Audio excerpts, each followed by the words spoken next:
मुख्यमंत्री भूपेश बघेल ने राष्ट्रपति को पत्र लिखकर बैगा जनजाति की रक्षा के लिए हस्तक्षेप करने की मांग की है।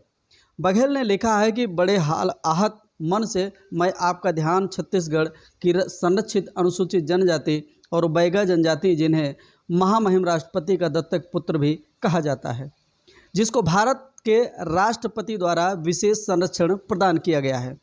छत्तीसगढ़ में इस बैगा जनजाति की दुर्दशा पर आपका ध्यान आकृष्ट करना चाहता हूं कि चिंता का विषय यह है कि राज्य के कवर्धा जिले में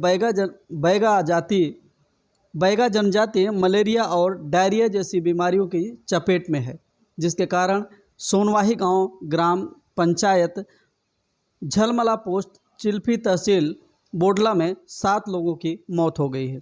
इसके अलावा ग्राम बहाना खोदरा एवं समीप के गांव में कुछ लोगों की मौत की खबरें सामने आई है। दुर्भाग्यजनक है कि राज्य सरकार पीड़ितों के बचाव और इलाज करवाने के बजाय मामले को दबाने और मौतों को नकारने में लगी है।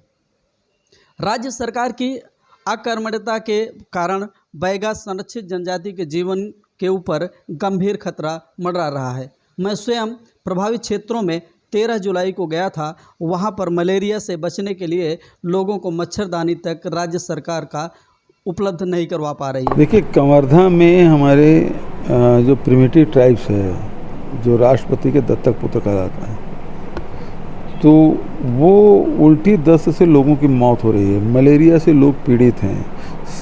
राज्य सरकार आंकड़े छुपाने में लगी हुई है। वो राज्य सरकार कहती 2 जने की मौत हुई है, जबकि मैं खुद गया था तो 5 से अधिक लोगों की मौत हो चुकी थी। आसपास के गांव में और भी शिकायतें मिल रही है। तो प्रारंभिक जो व्यवस्था है वो सरकार ने नहीं किया।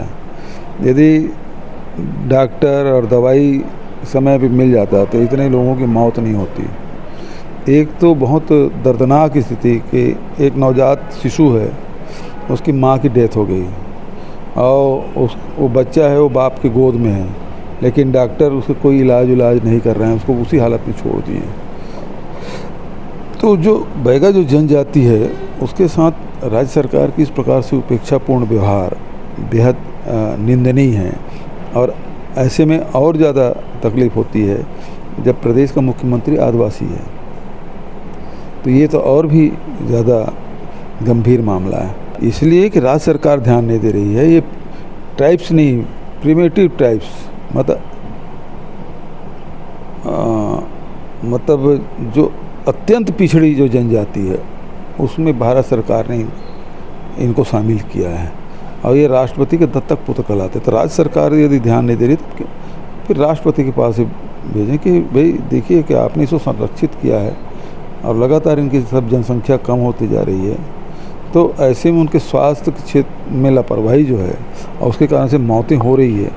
तो ये राज्य सरकार की लापरवाही है। वहाँ मच्छरदानी नहीं मिला है, वहाँ पानी गंदा पानी पीने के लिए मजबूर हैं, हैंडपम्प बिगड़े हैं तो उसको सुधार नहीं हो रहा है, कुआं का पानी पी रहे हैं तो कुआं को भी ट्रीटमेंट नहीं किए हैं, तो इसी कारण से सब मौतें हुई।